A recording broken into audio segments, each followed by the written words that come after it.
Muy buenas tardes, le damos nuestra más cordial bienvenida una vez más a estos espacios que estamos proponiendo desde ProDynamis, espacios de reflexión, de construcción del pensamiento, de reflexión, de análisis, buscando siempre lo que decimos nosotros, la promoción de los valores que defiende y promueve también esta fundación, que tienen que ver con la ciudadanía responsable, la defensa de la propiedad privada, la familia como base de nuestra sociedad, la libertad y la responsabilidad ciudadana a través del ejercicio democrático, la no violencia, sino también el argumento sólido, reflexivo, pensado, para persuadir, para convencer, para dialogar.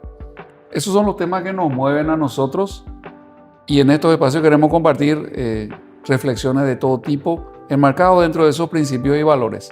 Así que bienvenido una vez más a este espacio de ProDynamis. Hoy me acompaña un gran amigo, un luchador de años en la causa, creo yo, del pensamiento justamente libre, del pensamiento crítico, de el cultivarse también intelectualmente como mecanismo para la superación personal, para el desarrollo intelectual, que es lo que al fin y al cabo nos hace personas y seres humanos. El ser humano nació no solamente para subsistir, sino para prosperar.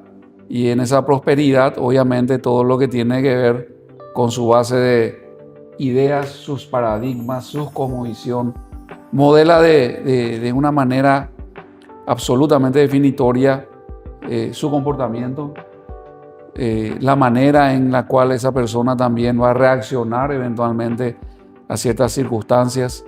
Y bueno, entonces Héctor es una persona que ha venido construyendo su trayectoria a lo largo de años con un testimonio personal, profesional, creo yo, bastante sólido, que ha dejado ya una huella en nuestra sociedad, una persona que trata de aportar a ese proceso de construir pensamiento y de generar debate, que no siempre es fácil también en una sociedad. Ahora vivimos muchas veces en la época del entretenimiento, ya dijo algún filósofo de nuestra época, en el sentido de que la propuesta fundamentalmente que tiene que ver justamente con el ejercicio del análisis, la reflexión, y eso es medio aburrido, medio que no da gusto.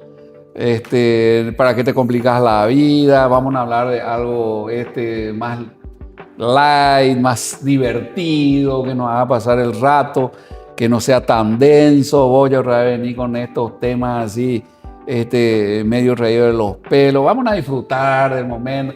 Bueno, eso son a veces actitudes que tenemos en los grupos familiares, en los famosos asados de domingo, ¿verdad? Sí.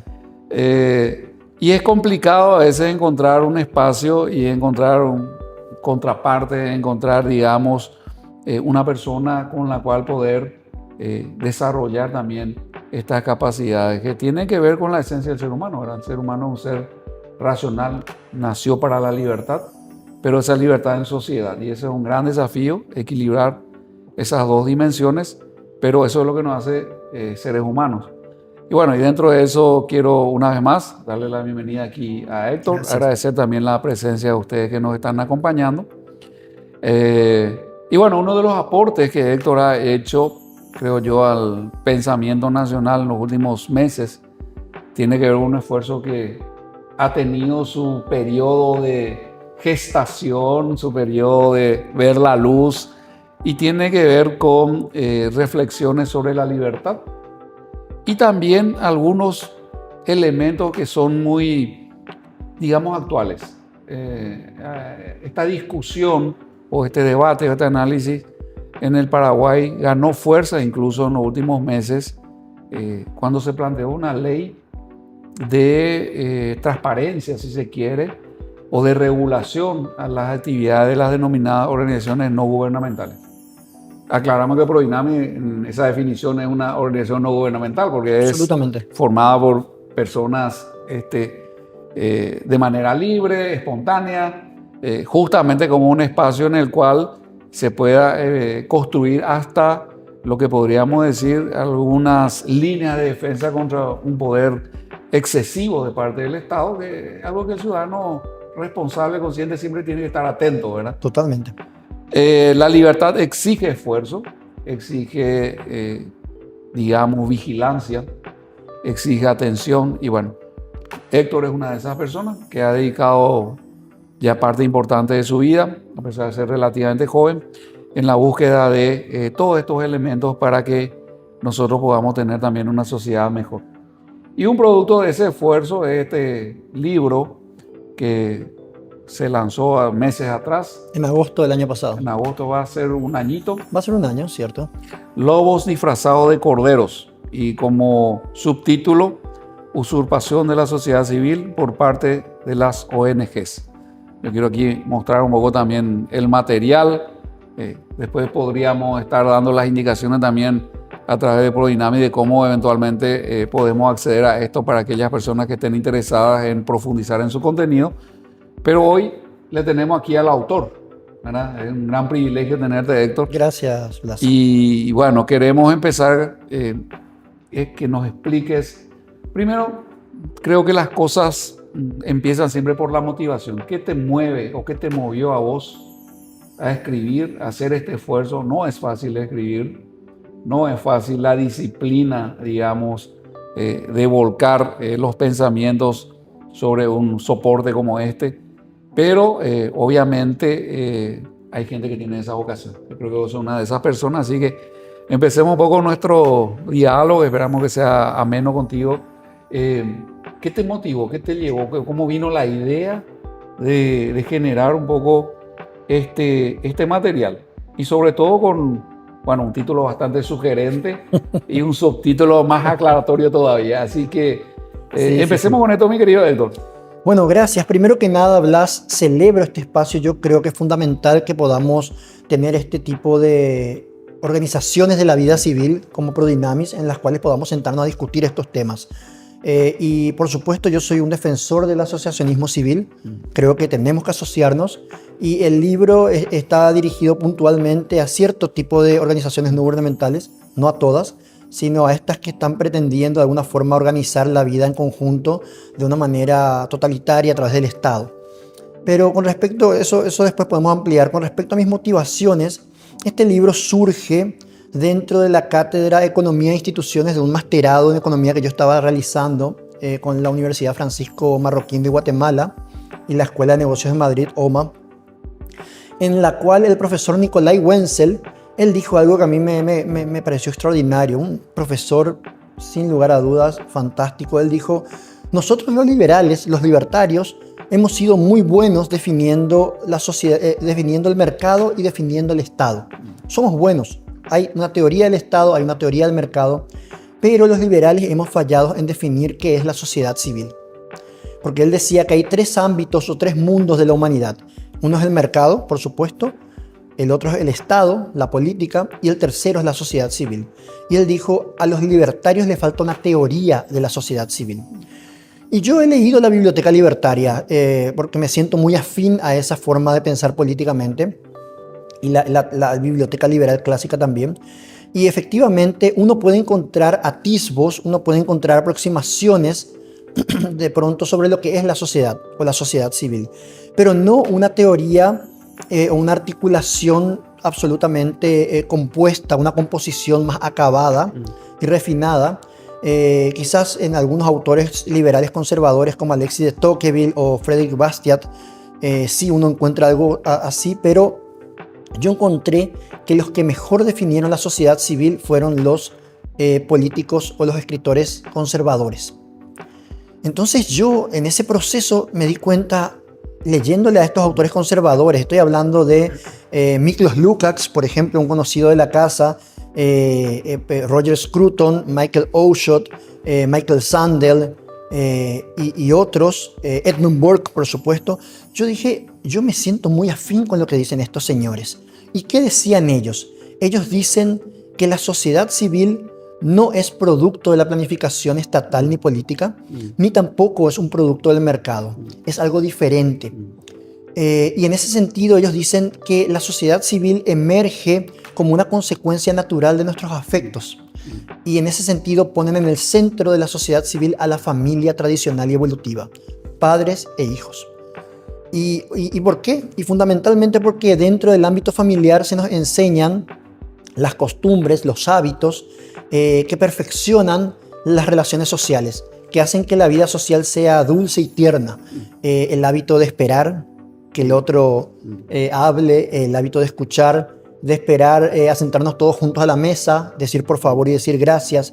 Todos esos hábitos y muchos más, por supuesto, el sacrificio, que está dentro del corazón, del alma de la vida familiar, es una parte fundamental de la sociedad civil, ¿no? Todos, ustedes y yo, queridos amigos de ProDynamis, todos, a medida que decidimos participar del proceso social del cual emerge la sociedad civil, decidimos sacrificarnos unos por otros y rendirnos cuentas mutuamente. No sé, yo le digo a mi vecino, tu perro se escapó, le rindo cuentas, le aviso, ¿no? O de pronto le aviso o me avisa que mi portón se golpeó con un vehículo, qué sé yo. Y todos una y otra vez estamos ofreciéndonos mutuos buenos oficios que implican un sacrificio considerable, ¿no? Las normas de cortesía siempre implican que uno queda rezagado, una renuncia, qué linda palabra, una cierta renuncia para que el otro que tan complicado en el tránsito, por ejemplo. Por ejemplo, ¿no? Y aún así se ve a menudo, ¿no? Se ve a menudo. Yo hace una semana se descompuso el vehículo y tuve la posibilidad de andar en colectivo. Y recuerdo que me sentí incómodo cuando vino una señora y me levantaron el asiento. Se sentó, no se quería sentar, se sintió incómoda y luego empezaron los otros caballeros a dar el asiento también. O sea, entonces hay un efecto también de alguna manera contagioso en los buenos oficios, en las normas de cortesía, y todo eso se aprende en la casa. Por eso estos autores conservadores decían que la sociedad civil se puede definir como una serie de eslabones unos con otros, donde las familias son las que de alguna forma generan la continuidad intertemporal en el tiempo y interespacial en el espacio de la sociedad civil. Por eso es que podemos decir somos una sociedad, no somos átomos, porque las familias son el adhesivo de la sociedad civil. Ahora, hay un tema importante que mencionaste, tiene que ver con lo espontáneo. Lo emergente, lo espontáneo. Lo espontáneo. Bueno, en la connotación más, qué sé yo, coloquial ahora mismo, lo espontáneo tiene que ver con yo hago lo que quiero. Sí. Yo soy un tipo espontáneo. Se me ocurre ahora sacarme el zapato frente a ustedes, frente a las cámaras que nos están filmando, porque soy un tipo espontáneo. Sí. No, esa es la acepción de lo que estamos diciendo aquí. No. Porque esa espontaneidad para darse necesariamente, de acuerdo a lo que vos me estás explicando, tiene límites en lo que es el otro. Sí.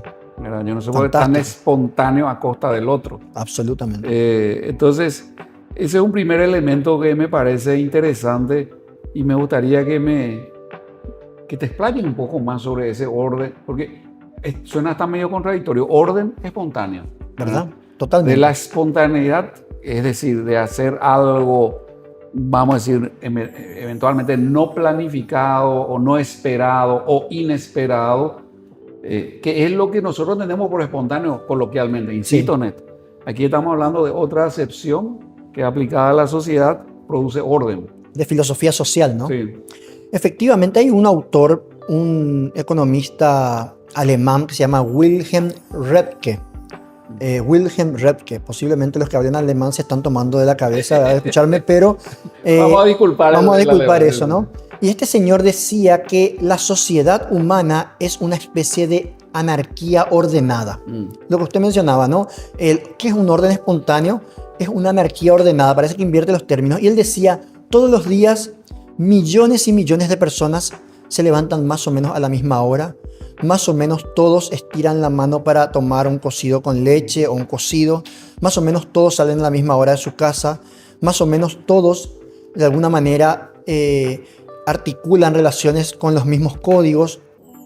Y sin embargo no hay un ente planificador central que diga levántense toda esta hora, hagan esto, tomen cocido, tomen... No, de alguna manera nos vamos organizando de una manera ordenada en los grandes números se puede ver una enorme cantidad de orden. Yo sé que cada uno de esos lugares que le toca a veces ve la ciudad y parece que es un caos. Y sin embargo, todos perseguimos las mismas cosas, las mismas motivaciones. Todos tenemos que ir a buscar al chico de la escuela, todos tenemos que ir a comprar algo al supermercado, todos tenemos que hacer cosas similares. Ahí te hago un breve paréntesis justamente en esto del orden espontáneo, porque se habla mucho del tránsito como caótico y que Claro. a mí me ha tocado la fortuna de conocer otros países y realmente el tránsito paraguayo sigue siendo Sí, sí, sí. y una cosa muy característica. Es similar, digamos, no hay tantas diferencias tampoco. No, al contrario, sigue siendo bastante llevadero. Amigable, ok. Cuando uno no conoce otras experiencias, bueno, esto es lo peor. Absolutamente. Pero bueno, a lo que iba es lo siguiente, que me ha tocado países en los cuales eventualmente en esto de andar manejando, bueno, se cuelgan de la bocina. Y eso es algo interesante en Paraguay. En Paraguay no se usa mucho la bocina. No. Por más de que sea medio trabada la cosa, y a veces se descompone un semáforo y de alguna manera, después de 2 o 3 minutos, como que se va generando un flujo. A veces incluso me ha tocado experimentar que cuando el semáforo funciona, entre comillas, es más lento el tránsito que cuando está o desconectado o lo que sea. O con los policías de tránsito, empeora, ¿no?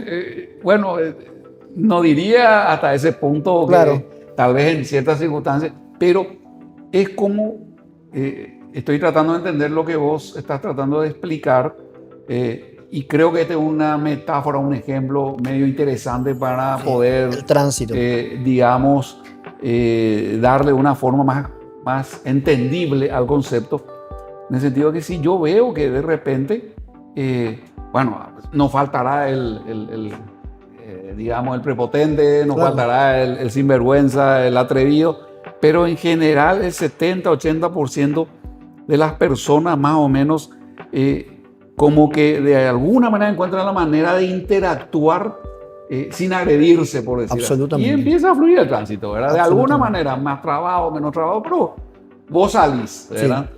Entonces, Alberti decía que la civilización es un lento y largo parir, ¿no? Y en ese sentido, las normas de cortesía que se nos enseñan en casa son el conjunto de miles de años de interacción humana, ¿no? El dar el paso, el permitir que el otro pase primero, el darle el asiento a una dama, a una abuela, el ayudar a cruzar a las personas a la calle, todas esas normas dulcifican las interacciones sociales. Y en cierta medida también nuestra interacción con nuestra familia, siempre me acuerdo que nuestros padres nos dicen, vos tenés mamá, vos tenés papá, ¿no? Y vos tenés que tratarle a los demás como una persona que es padre de, hijo de. De hecho, en nuestros barrios, si ustedes se fijan bien, amigos de ProDynamis, sucede que nos conocemos por nuestras relaciones parentales. El hijo de fulana, la prima de mengano, ¿no? El papá de fulano, ¿no? Entonces, en alguna medida, en sociedades como la nuestra, que todavía son bastante conservadoras, muchas veces el orden centralizado entorpece las relaciones, porque se meten en el medio de cosas que ya estaban resueltas, o que se resuelven en cierta medida de manera absolutamente por medio de tratos locales, ¿verdad? Individuales, ¿verdad? Me viene a la memoria esa famosa frasecita de Ronald Reagan, ¿verdad? Sí, sí, sí. 8 palabras que espantan, decía a un americano. Hola, soy del gobierno y vengo a ayudar. Vengo a ayudar, ¿no? Vengo a ayudar. Entonces, a mí, yo por eso justamente, me tocó ayer volver del interior del país y había una policía de tránsito en la zona de Areguá que lo empeoraba todo, ¿no? Ojo, como dijo Blas, es cierto, necesitamos policía de tránsito, pero muchas veces, en realidad, en el proceso de ayudar, y eso nos ha pasado a todos también, a veces se empeoran las cosas. Lo que quiero nomás decir es lo siguiente. Si entendemos que la sociedad civil es un producto de nuestros afectos y especialmente de la familia, vamos a entender que una sociedad fuerte depende de tener familias fuertes.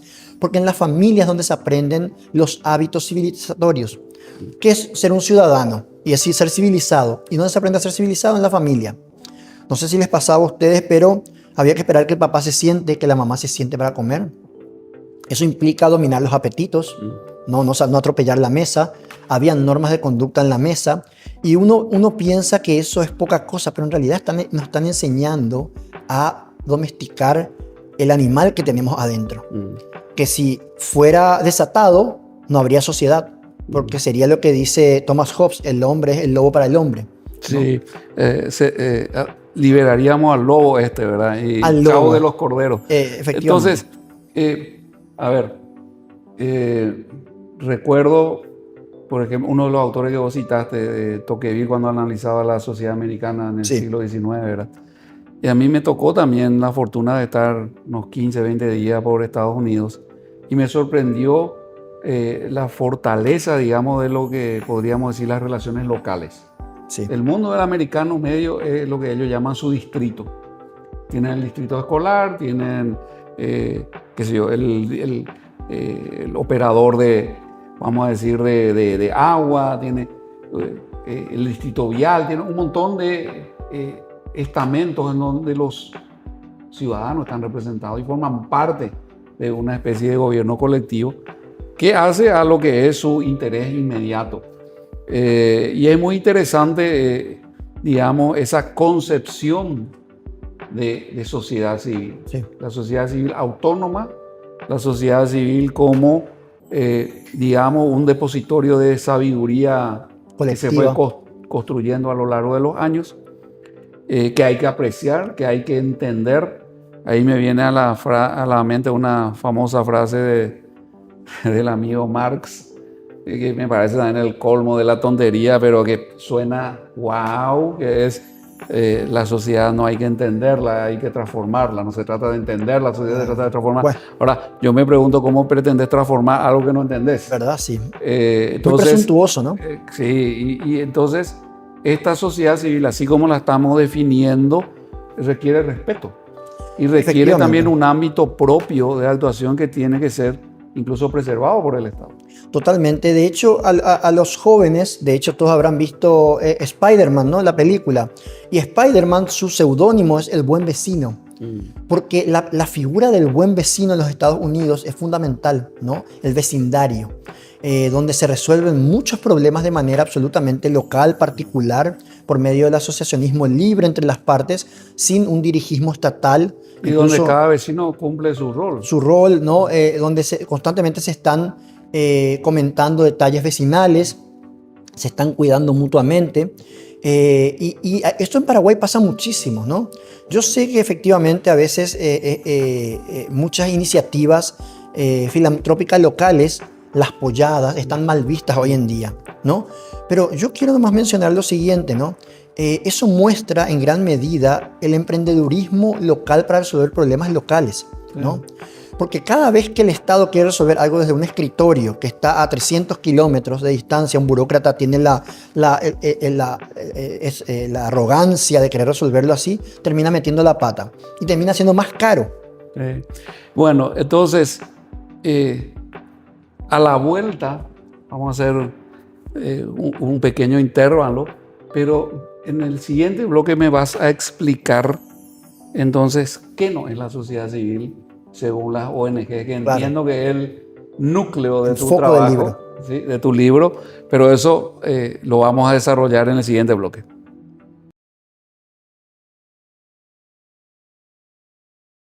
En FECOPROD celebramos 50 años de compromiso y crecimiento. Durante 5 décadas hemos estado a tu lado, apoyando a las cooperativas, transformando vidas y construyendo un futuro mejor.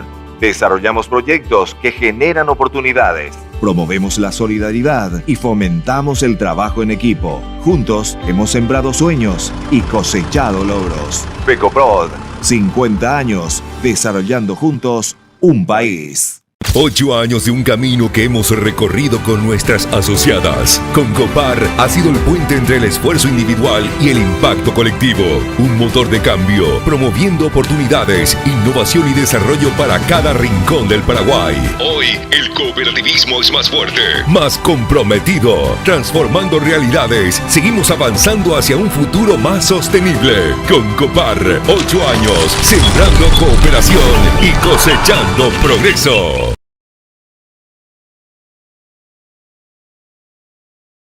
Bueno, muchas gracias por volver, seguirnos acompañando. Entonces, en la primera parte un poco tratábamos de entender lo que debe ser la sociedad civil. Es un orden espontáneo, es un saber, digamos, acumulado que se traspasa intergeneracionalmente, tiene como objetivo la resolución de problemas inmediatos de la comunidad a través de los vínculos de solidaridad, de identificación,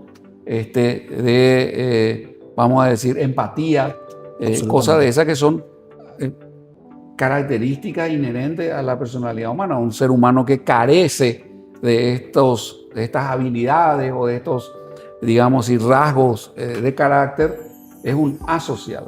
Totalmente. Es una persona que no encaja en la sociedad. Por un lado, podemos hacer también digresiones acerca de si en esta etapa de nuestras sociedades no es el tipo de persona que se está promoviendo o el tipo de personalidad que se está promoviendo. Pero antes de ir a esto, quisiera ahondar un poco en el subtítulo de tu libro, que también es bastante, Sí. digamos, llamativo o interesante, porque habla de la usurpación de la sociedad civil. Ya hemos definido la sociedad civil, qué características tiene que tener para que sea realmente eso. Civil. Pero el término usurpación califica a las ONGs. Sí. Son los O a usurpadores. ciertas ONGs. A ciertas ONGs. Bueno, entonces, explicanos un poco este concepto de ciertas ONGs que usurpan el rol de la sociedad civil. Usurpar quiere decir ponerse en lugar de otro, Totalmente. en una posición que no le corresponde. Y atribuirse funciones que no le corresponden. Entonces, explicanos un poco esa Efectivamente, idea. bueno, el ensayo había quedado a medio escribir en esta maestría. Yo me decanté por otro tema, pero había escrito hasta la mitad de ese ensayo, que finalmente es más o menos un 40% del libro. Y posteriormente, el año pasado, más o menos en mayo, empezó la discusión con respecto a la ley de transparencia y rendición de cuentas de las ONGs, ¿no? De todas las organizaciones sin fines de lucro. Y especialmente los dueños o los encargados, presidentes de organizaciones no gubernamentales progresistas, porque las que tenían algún tinte cristiano, conservador o tradicionalista no tenían problemas con rendir cuentas en general. Los comedores locales tampoco, o sea, era un tema... Pero entendamos que rendir cuenta cuando recibe fondos del Estado. Cuando recibe fondos del Lo Estado cual o de ya- algún Estado. Ya, claro, de entrada, bueno, ¿soy ONG Claro. o soy OG? Claro, totalmente, absolutamente. Es que usted tiene razón. Entonces ellos decían tres cosas que a mí me hacían mucho ruido. Decían primero, uno de los presidentes de estas ONGs progresistas decía, están matando a la sociedad civil. Como que ellos, las ONGs progresistas, eran la sociedad civil. Número uno. Número dos, decían, somos la sociedad civil organizada. Era su segundo argumento. Y lo tercero que decían, habían cuatro elementos incluso, decían, no, somos organizaciones privadas. Era su tercer argumento. Y el cuarto argumento era, somos organizaciones sociales. Entonces en el libro yo dije, yo voy a desmontar esas falacias. Primero, cuando las ONGs progresistas o sus presidentes dicen, somos la sociedad civil, no puede ser que sean la sociedad civil, porque son corporaciones que tienen jerarquías, son asimétricas, tienen objetivos puntuales y dirigidos, ¿no? Reciben financiamiento de estados o de metacapitalistas, y la sociedad civil, que somos todos en realidad, no tiene esas características. Yo hago la comparación, que las ONG son como edificios, ¿no? Donde hay jerarquías, asimetrías, ¿no? Hay funciones y hay un objetivo puntual. Y los objetivos de la sociedad civil en general son una miríada de objetivos, ¿no? Tanto así que los autores conservadores dicen, no, la sociedad civil es un fin en sí mismo, en sí misma. Por lo tanto, el problema es... El otro tema que para mí define la sociedad civil en estos términos Sí. tuyos tiene que ver justamente quién lo financia. Totalmente. Cuando nos juntamos y nos financiamos entre nosotros, de nuestro propio bolsillo, Claro, por la autoayuda, la solidaridad, la autogestión, etc. Eso para mí es una expresión genuina de Totalmente. sociedad civil organizada para solucionar un determinado problema, no esperando una sanción legislativa, no esperando una imposición, vamos a decir, de un poder del Estado, pero ahí ya tocaste lo de entrada una característica en la cual esto que también se denomina sociedad civil al no estar fondeado con su propia plata, entonces, bueno, ya Totalmente. empieza a vulnerar la definición. Sí. Entonces, claro, la sociedad civil, la metáfora es la plaza. En la plaza todos somos iguales, hay una simetría, hay un ambiente de amistad civil, ¿no? Todos tenemos el mismo conocimiento porque nos vemos todos en el mismo nivel. No es lo mismo que un edificio, donde los que están arriba no saben lo que pasa abajo y viceversa. Entonces, no pueden ser la sociedad civil. La sociedad civil es un fenómeno emergente, espontáneo, no dirigido, es absolutamente descentralizado y desorganizado, ¿no? Y tiene una función de regulador del poder del Estado. Totalmente, Inherente, totalmente. porque de ahí que muchas veces en los proyectos autoritarios, justamente estas organizaciones, llamémoslas intermedias, Sí. de la sociedad, o se colectivizan, o se estatizan, Sí. o se corporativizan, o lo que sea, pero dejan de ser Espontáneas, ¿no? claro, Absolutamente. Entonces era el primer argumento. Cuando se derrotó ese argumento pasaron al segundo. No somos la sociedad civil organizada. Entonces le dijimos, no, si son organizadas, no son sociedad civil, porque la sociedad civil, por definición, es descentralizada, espontánea, ¿no? sí. Entonces, es como que un pedacito de una torta, digo, soy la torta. No, sos un pedacito de la torta. Porque es genuino decir, somos parte de la sociedad civil. No es genuino decir, somos la sociedad civil, ni somos la sociedad civil organizada, ¿no? El tercer argumento entonces decía, no pueden pedirnos transparencia, estas ONGs financiadas con la plata de la Unión Europea y un montón de otras, de metacapitalistas, Soros incluso, no nos pueden pedir rendición de cuentas porque somos una organización privada. Pero desde Aristóteles lo que define algo es su fin. Entonces, ¿cuál es tu fin, ONG progresista? Influir en la legislación. La legislación para el orden público, sí, entonces sos una organización política. Entonces tenés que, como cualquier político, decir qué querés hacer. Porque los políticos nos dicen, yo voy a hacer una ley, pero vótenme. Estas ONGs, a nadie les votó, ¿verdad? Sí, ahí tenés dos temas. Yo creo que podemos completar también el análisis del lado del origen, porque yo también creo que el origen condiciona la legitimidad o no de muchas cosas. Desde el momento, y cito yo, me financio a mí mismo, hago la apoyada, Sí. y junto la plata de la parroquia, de la manzana, de la cuadra, yo tengo legitimidad en el uso de ese dinero. Claro. No tengo que rendirle cuenta más a los aportantes, y Totalmente. punto, que tienen el interés directo. Ahora, y por otro lado, cuando vos decís esto de la finalidad, que la finalidad es ejercer, digamos, influencia a nivel legislativo o a nivel de gobierno o a nivel de las famosas políticas públicas, entonces realmente estamos entrando en el terreno de las instituciones políticas. De lo público, Sí. ¿no? Del orden público. Entonces, tenés que transparentar el origen de tus fondos, ¿no? Y tus finalidades. Porque en la Constitución Nacional están prohibidas las organizaciones secretas. Entonces, es muy importante que vos digas de dónde vienen tus fondos para saber que no sos una organización secreta. Que decís, ahí estás haciendo B, ¿no? Y entonces ahí salieron con el otro argumento. No somos organizaciones sociales nomás. Pero la pregunta es, una ONG que promueve el aborto, lo más antisocial que hay, porque obviamente una sociedad no se puede hacer a base de abortos, ¿no? Porque si no, no nacen ciudadanos. ¿Es una organización social? No, es una organización antisocial. Una organización que financia la invasión de tierras, ¿no? Que le llevan cocido a los invasores. ¿Son organizaciones sociales? No, son antisociales porque financian la división y el conflicto en la sociedad, o que financian cierres de ruta, o que financian ideología de género. Son todas organizaciones antisociales por sus mismos fines, porque están financiando y están ejecutando cuestiones que son antisociales, no sociales, ¿verdad? Entonces, Es interesante eso, porque yo nunca lo había visto tanto desde ese punto de vista, porque ya estamos tan acostumbrados también a Sí. que se usen los términos de una manera distorsionada Es o verdad. con acepciones diferentes a las que originalmente les dieron origen o le dan sustancia, como lo social. Lo social implica colaboración, cooperación, ¿verdad? Totalmente. Es Altruismo recíproco, claro, capacidad de sacrificarse por el otro, Claro. ¿no? Pero no querer de pronto financiar un piquete para que haya violencia y vos como ONG progresista después saque rédito político de eso. Porque habían ONGs progresistas que decían, nosotros nos dedicamos a la vida civil y que estaban queriendo meterse en política. Entonces, a ver un poquito. Influir en política. O influir en política, ¿no? Entonces, por eso es importante entender que esos 4 argumentos están dilucidados ahí en el libro y buscamos refutarlos punto por punto, pero todo partiendo desde el concepto sociedad civil, ¿no? ¿Qué es la sociedad civil? Una vez que entendamos de que no son las ONGs y menos las ONG progresistas, porque yo insisto en que es importante asociarse y hay que asociarse. Ahora, nadie puede atribuirse y decir somos la sociedad civil.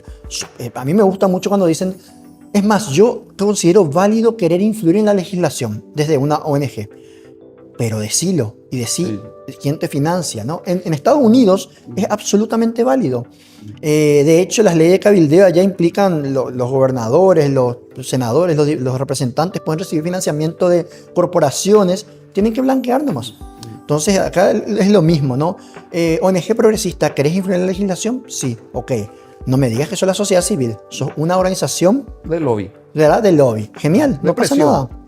Un grupo de presión. Yo uso el argumento de Buchanan, James Buchanan, Premio Nobel de Economía, que él habla de que las ONG son grupos de presión o grupos de interés. Pero es fantástico, me parece el corazón del asociacionismo civil. Ahora, no te vistas de sociedad civil y querer decir... Sin interés político. Claro, y sin interés político y además de una forma, digamos, total, ¿verdad? Como si ustedes, las 20 o 40 ONGs progresistas que están de moda, son toda la sociedad civil, ¿no? Son una pequeña fracción. Estamos también hablando entonces de una erosión de todo lo que es el concepto de democracia representativa, por un lado. Ese tema es, y es aterrador porque uno se da cuenta que al final ¿quién la escribe, entre comillas? Quienes estaban digitando la agenda pública por detrás de bambalinas, porque los grupos de presión o de interés, que son las ONGs, se definen porque tienen una gran capacidad de lobby debido a que son especialistas. Entonces cabildean a través de las estructuras burocráticas o al margen de las estructuras burocráticas para lograr posicionar sus proyectos, ¿verdad? Y todo eso es legítimo, ¿no? Todo eso es parte del juego de tensión que hay dentro de la democracia. El tema es transparentar nomás. Sí. O sea, es decir, a ver, yo juego como esto, ¿no?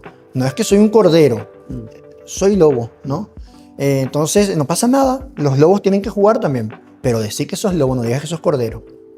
Sí, y una vez más, digamos, en este tema de la usurpación del rol, digamos, de una sociedad civil o en la sociedad civil, de una organización de este tipo. Entonces, yo quiero llevar un poco en este momento el análisis a esto que decíamos. Por un lado, tener un poder político, un marco jurídico, constitucional, sí, que establece condiciones para el ejercicio del poder político, la representación política, la responsabilidad de los actores políticos, el mecanismo de elección, etcétera, etcétera. Bueno, vos cumplís todo eso, pasás, digamos, todo. Entonces tenés la capacidad legislativa, vamos a decir. Tenés la legitimidad suficiente para legislar. El problema es cuando ese mecanismo no funciona o está subvertido. Sí. Porque en realidad yo estoy teniendo un proceso en el cual se van tomando decisiones en nombre de la sociedad, pero que son eventualmente iniciativas que no tienen que ver con el interés de la sociedad. Absolutamente. Yo te doy un ejemplo. Hace poco se intentó meter unos tribunales especializados en violencia contra la mujer, ¿no? La proyectista no tenía idea de cómo defender el proyecto porque ella no lo había escrito. O sea, yo estoy seguro que yo me siento con ella y ni siquiera vas a ver en qué artículo está porque no podía defender una palabra, ¿no? Era lamentable. Entonces ahí uno se da cuenta de que alguien más escribe los proyectos de ley, ¿no? Genial, no pasa nada. El tema es transparentar. ¿Qué organización fue? Y somos tal organización. Bueno, ok. ¿Qué fines tienen? ¿Quién les financia, no? Porque el peligro que llegamos con eso es lo que vos mencionaste, Blas. Es que de pronto un filántropo metacapitalista, de pronto que tiene mucho dinero, desde Bruselas, desde Nueva York, ¿no? Desde donde sea, o la Unión Europea, o otro gobierno esté financiando paquetes de leyes a control remoto. Claro. ¿No? Y la pregunta entonces ahí es, ¿quién es el soberano? ¿Nosotros o finalmente él está, claro, un grupito de gente en Bruselas o Nueva York, ¿no? O en Davos? ¿Quién es el soberano? Entonces, esto tiene mucho que ver con la democracia y especialmente con eso, como mencionaste al principio, la eterna vigilancia para defender la libertad. Y yo diría más también, estar dispuesto a sacrificarnos, ¿no? Porque en gran medida la democracia exige un sacrificio personal, muchas veces tiempo para escribir un libro, obviamente es tiempo que uno podría dedicar a otras actividades productivas, a la familia, al descanso, al ocio, pero también, como dicen las amigas feministas, a poner el cuerpo, ¿no? A ir a defender esto en el Congreso, ¿no? Cuando uno se va ahí se da cuenta de que estas ONGs progresistas, porque yo en el libro digo, no todas las ONGs progresistas, yo tengo una posición tomada como intelectual conservador. Y lo digo desde la primera página, ¿no? Porque me parece que es honestidad intelectual.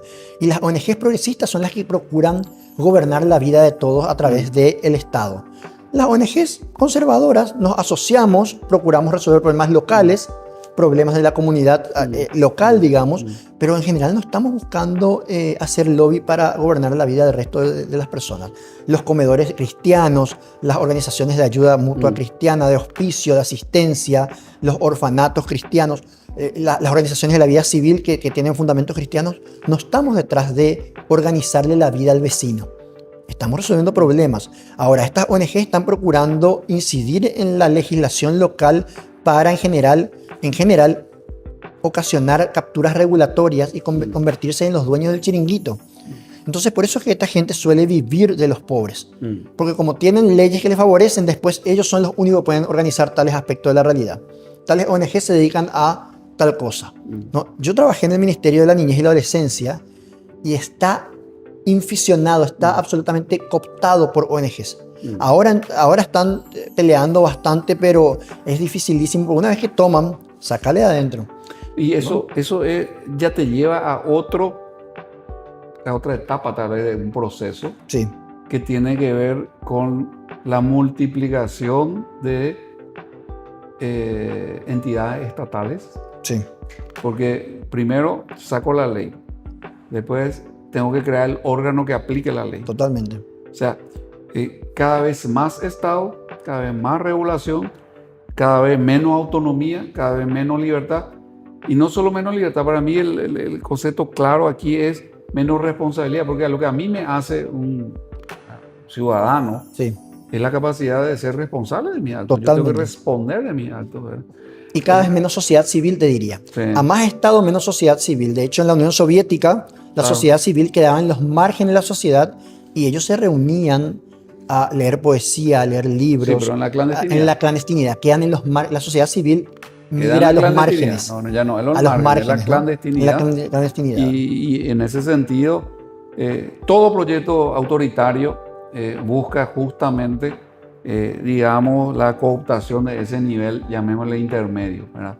Todo lo que son organizaciones espontáneas, todo lo que son organizaciones filantrópicas, todo lo que tiene que ver con ayuda social, todo lo que tiene que ver con beneficencia y ese tipo de figuras, porque incluso como vos decís, se les trata de echar, vamos a decir, dudas sobre la conveniencia, porque en realidad no están resolviendo, entre comillas, el problema de fondo. Lo que está haciendo es como que trabajar solamente los síntomas. O sea, en realidad es una especie de anestésico. Totalmente. Para que la situación de injusticia real que está detrás siga latente. Sí. Entonces, como vos decís, hay veces incluso que estas organizaciones, estas mal llamadas ONG, porque creo que no es un contrasentido llamarla como ONG a alguien que es OG, Sí.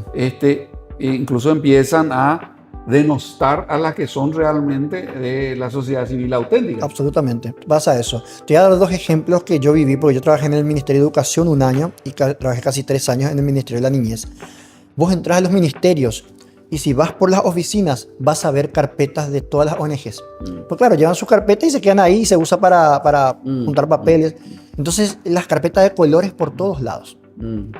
Número 1. Número 2, una noche yo estaba en el Ministerio de la Niñez hace casi una década fue. Y en el programa Fono Ayuda llega una de las señoritas con pañuelo verde.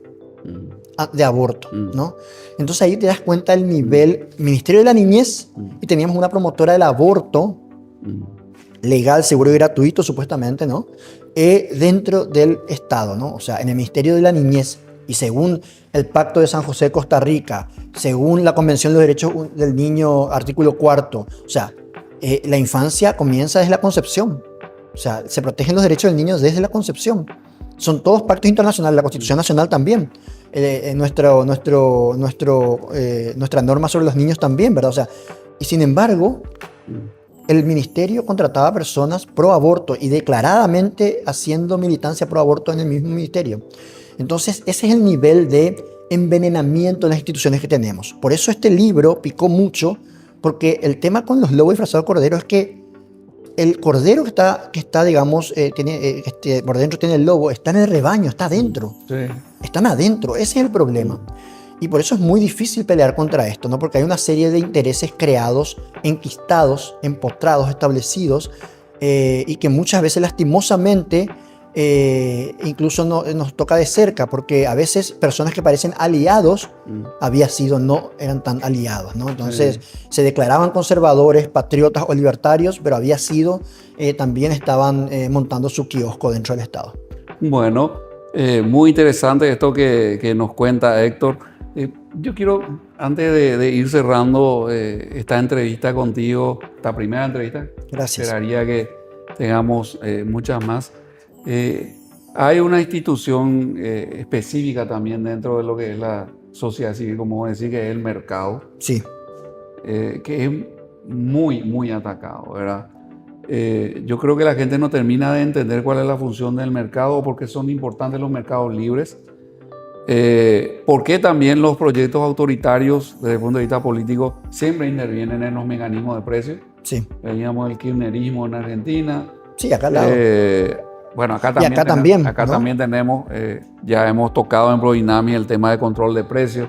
Tenemos un montón de, no tal vez en esa escala, pero sí hay, digamos, toda esta figura. Sí. Entonces, ¿por qué es importante un mercado libre y por qué es importante que cuidemos este gran logro espontáneo de la sociedad, sobre todo la sociedad occidental?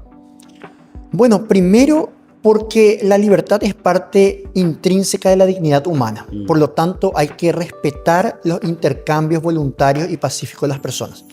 O sea, respetar el mercado es un imperativo moral, porque eso implica respetar a los individuos. O sea, de entrada, eso por una cuestión de principios. Pero también porque el mercado es un ámbito de muchísimas realizaciones humanas. O sea, todos los amigos ProDinamics y todos los que estamos aquí hemos conseguido mutuas satisfacciones dentro del mercado, cuando compramos, vendemos, intercambiamos, ¿no? Bueno, por la valoración de nuestros servicios también. Claro, por supuesto, y además de esa forma somos útiles a los demás, ¿no? Y ayudamos en el proyecto de vida de los demás.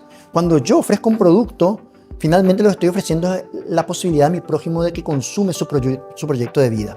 Pero ahí le diste un poco digamos, una característica de personas con otra mentalidad es que te quieren obligar a consumir su producto. Claro. Y ahí podemos entrar en un debate si la cultura tiene que ser, pero ¿qué cultura? O sea, si nadie quiere ir a tu espectáculo, claro, nadie quiere ir a tu puesta los artistas teatral, financiados por el Estado mencionas, ¿no? Sí, por ejemplo, sí. ¿verdad?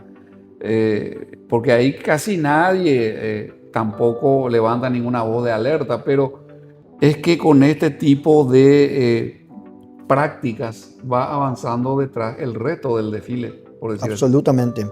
Absolutamente. Entonces es importante que el Estado sea un árbitro, se mantenga al margen de las decisiones voluntarias de las personas de intercambiar, de permutar, de comprar y vender, porque fundamentalmente cuando el Estado interviene distorsiona todo el sistema. Y al distorsionar el sistema, primero que lo hace más gravoso, segundo es que reduce la cantidad de interacciones entre las personas. Pues obviamente al ser más caro, mucha gente se abstiene de intercambiar o de relacionarse o de pactar, ¿no? Y tercero también porque fundamentalmente hay problema de incentivos de información. El Estado no tiene la información para intervenir, como las partes interesadas, y tampoco tiene los incentivos. Generalmente sus incentivos son bastante perversos, ¿no?